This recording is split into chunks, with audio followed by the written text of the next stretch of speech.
Hello students. आज हमारा dissolution का कौन सा डे है? आज हमारा है डे 4। ठीक है, आज हम क्या करेंगे? आज करने जा रहे हैं हम लोग रियलाइजेशन एक्सपेंसेस का एक छोटा सा कंसेप्ट है तो छोटा सा पॉइंट, लेकिन अधिकतर गलती हो जाती है, इसलिए मैंने इसको सेपरेट डील करने की सोची। तो एक तो रियलाइजेशन एक्सपेंसेस का एक छोटा सा कंसेप्ट है, और एक है कि अगर हम किसी लायबिलिटी का सेटलमेंट अगर किसी एसेट के थ्रू करते हैं तो क्या फर्क पड़ता है। तो आज हम जरा दो कंसेप्ट को बारी बारी से डील करेंगे। ठीक है, देखो, realization expenses one borne by partner and paid by partner. देखो, वैसे तो बड़ा सिंपल है, मैंने बता रखा है कि एक्सपेंस है, जब बिजनेस बंद होता है तो आपको आना जाना पड़ता है, लोगों से मिलना मिलाना पड़ता है, एसेट्स को बेचोगे, लायबिलिटीज की पेमेंट करोगे तो कुछ खर्चा पानी होता है, वही हमारा रियलाइजेशन एक्सपेंसेस है। बिल्कुल आम भाषा में खर्चा है, फर्म का खर्चा है, नुकसान मानते हैं, डेबिट में आता था, रियलाइजेशन के डेबिट में आएगा। अगर फर्म पे कर रही है तो टू कैश आ जाता था, और अगर पार्टनर पे कर रहा है तो टू पार्टनर्स कैपिटल अकाउंट। ये तो एक नॉर्मल सी बात आ गई, लेकिन कभी कभार क्वेश्चन में ना इसकी लैंग्वेज को ट्विस्ट करके दे दिया जाता है, तो जरा बस उसी को हमारे को टैकल करना है और कुछ नहीं है। तो देखो, expenses borne by partner and paid by partner. एक मेरी बात ध्यान रखना, अगर borne by partner paid by partner, अगर बोर्न कर रहा है कोई तो बोर्न वाला ऊपर आएगा और पेड वाला नीचे आएगा। बस बीपी याद रखना, बीपी। बोर्न कोई कर रहा है तो उसको डेबिट करोगे क्योंकि खर्चा उसका हो गया। बोर्न मतलब किसका खर्चा है। अगर लिखा है बोर्न बाय पार्टनर तो पार्टनर के लिए खर्चा है तो पार्टनर को डेबिट कर दो। अगर लिखा है बोर्न बाय फर्म तो फर्म के लिए खर्चा है, खर्चों को यानी कि फर्म का खर्चा किस नाम से करते हैं, रियलाइजेशन के नाम से डेबिट कर दो, तो रियलाइजेशन आ जाएगा। तो ये बात समझ में आ गई। बोर्न का मतलब होता है उसके लिए खर्चा, पार्टनर बोर्न कर रहा है तो पार्टनर को डेबिट, फर्म बोर्न कर रही है तो रियलाइजेशन को डेबिट, क्योंकि फर्म के लिए प्रॉफिट और लॉस रिकॉर्ड करने का कौन सा अकाउंट था, रियलाइजेशन था। अब पेड आ गया, जो पे करेगा, अगर पार्टनर पे करेगा तो पार्टनर का नाम आ जाएगा। अच्छा, इसका मतलब ये बात समझ में आ गई, अगर पार्टनर बोर्न कर रहा है तो भी पार्टनर का नाम आएगा, पे कर रहा है तो भी पार्टनर का नाम आएगा। बिल्कुल ठीक बात है। लेकिन अगर फर्म पे कर रही है, फर्म पे करेगी तो फर्म के पास से क्या जाएगा, पैसे जाएंगे। फर्म पे कर रही है ना, क्योंकि अकाउंट्स किसके मेंटेन होते हैं, फर्म के मेंटेन हो रहे हैं। तो लिखा हुआ है पेड बाय फर्म, मतलब फर्म के अकाउंट से पैसे जा रहे हैं, तो वहां पर टू कैश या टू बैंक आएगा। अब मैं अपनी बात को कंसाइज वे में बोलता हूं, जो भी बोर्न करेगा उसको डेबिट करोगे। बोर्न का मतलब होता है उस पर्टिकुलर बंदे का खर्चा।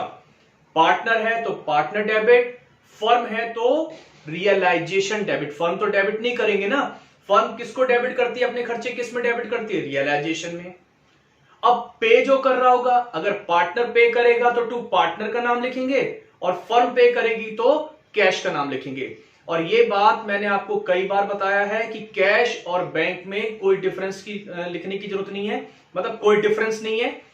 कैश लिख दो चाहे बैंक लिख दो, क्वेश्चन में देख लिया करो, क्वेश्चन में कैश है तो कैश लिख दिया, बैंक है तो बैंक लिख दिया, और दोनों है तो जनरली हम बैंक को यूज कर लेते हैं। खैर, एक क्वेश्चन में मैं इस तरीके की बातें लेके दिखाऊंगा। अब हमारा 2 वीडियोस और बचे हैं, उसमें मैं इसको पूरा कवर कर दूंगा, वैसे में है ना, कोशिश पूरी करूंगा। 2 वीडियोस या बहुत ज्यादा हुआ 1 वीडियो और तैयार कर लेंगे, तो हमारी डिसोल्यूशन ऑफ फर्म 6 से 7 वीडियोस में कवर हो जाएगा। राइट, चलो अब आगे चलते हैं।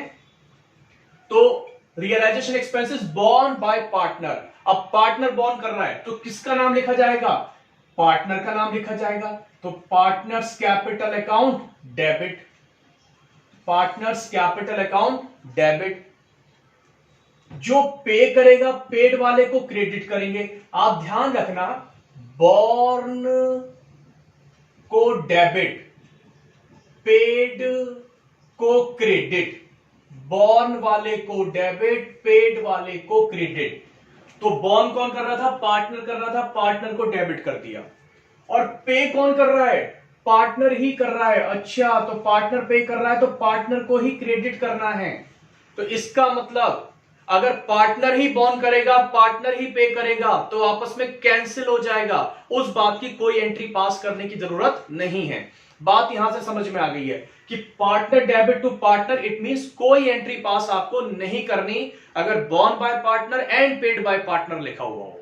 ठीक है, आगे चलते हैं सेकंड केस। तो मैं बता देता हूं, यानी कि फर्स्ट केस में आपको कोई भी एंट्री पास नहीं करनी। चलो सेकंड केस देखते हैं।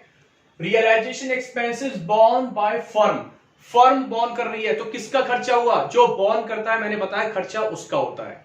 तो फर्म का खर्चा किस नाम से रिकॉर्ड करेंगे? रियलाइजेशन के नाम से रिकॉर्ड करेंगे।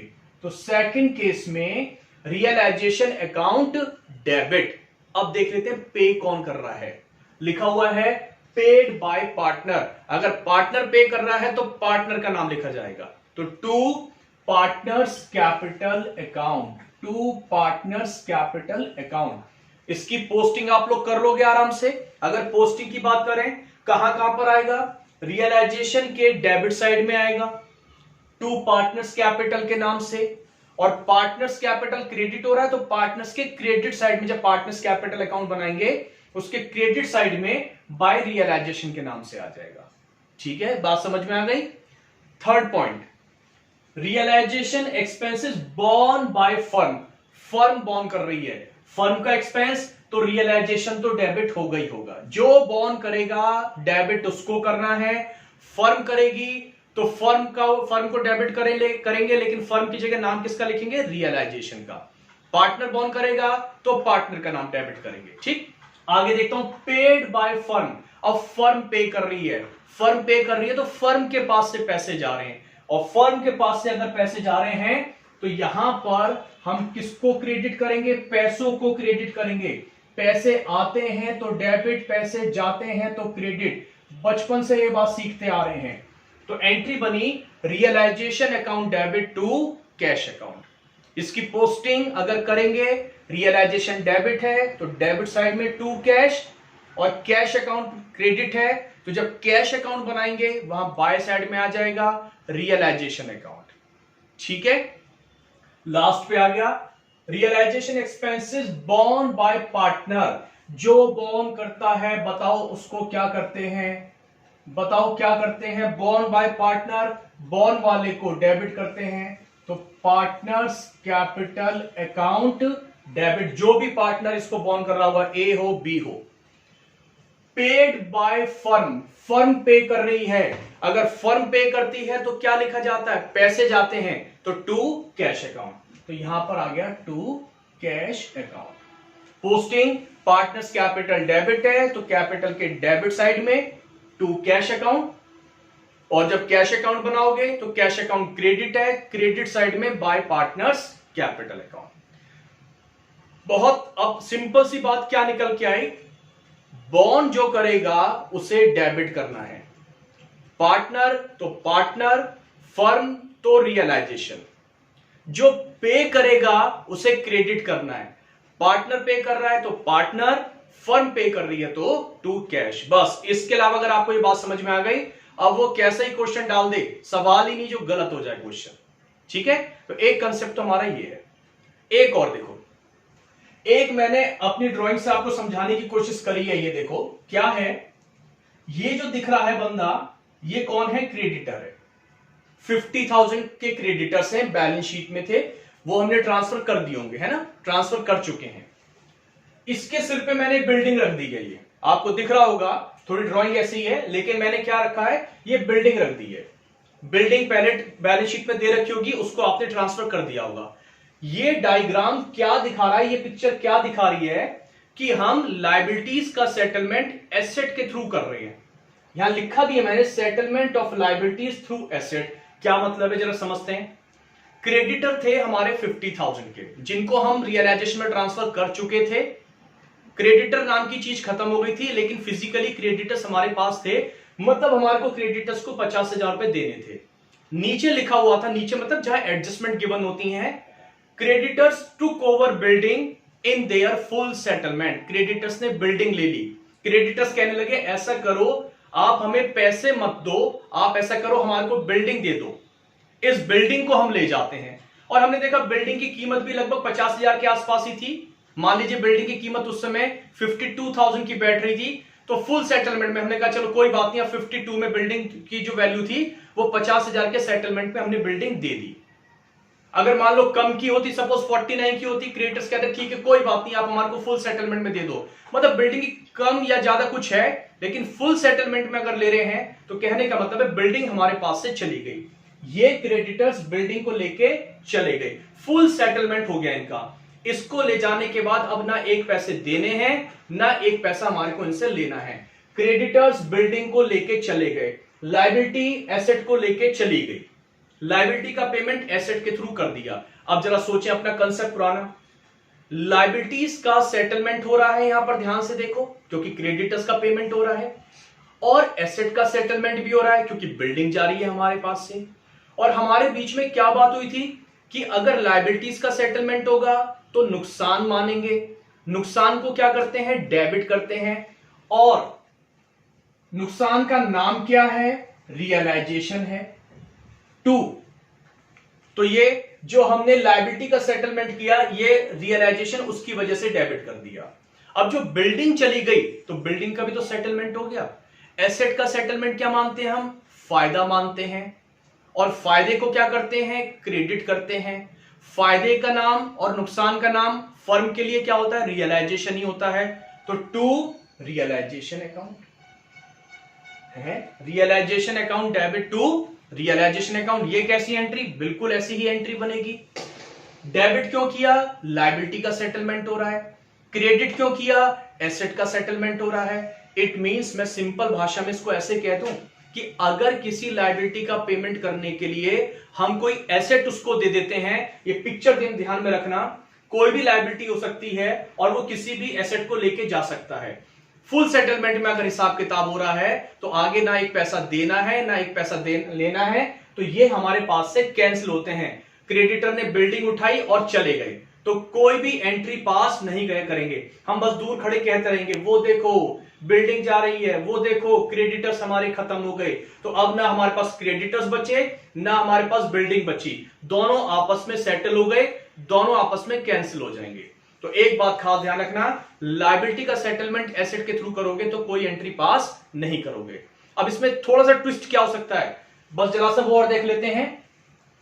मान लो ये क्रेडिटर्स है 50,000 के और बिल्डिंग की कीमत सपोज 30,000 की थी, तो हमने क्रेडिटर्स को बिल्डिंग दी 30,000 रुपए की। मान जाएंगे क्रेडिटर्स, नहीं वो कहेंगे साहब 20,000 रुपए भी और रह गए, बिल्डिंग ले ली, चलो ठीक है बिल्डिंग लेके जा रहे हैं, लेकिन 20,000 रुपए भी और भी तो बच गए। कहने का मतलब है इस बार जो बिल्डिंग ली वो फुल सेटलमेंट में नहीं ली। उन्होंने बोला आप हमारे को अब 30,000 की बिल्डिंग दो और 20,000 रुपए जो बच गए वो कैश भी दो हमारे को।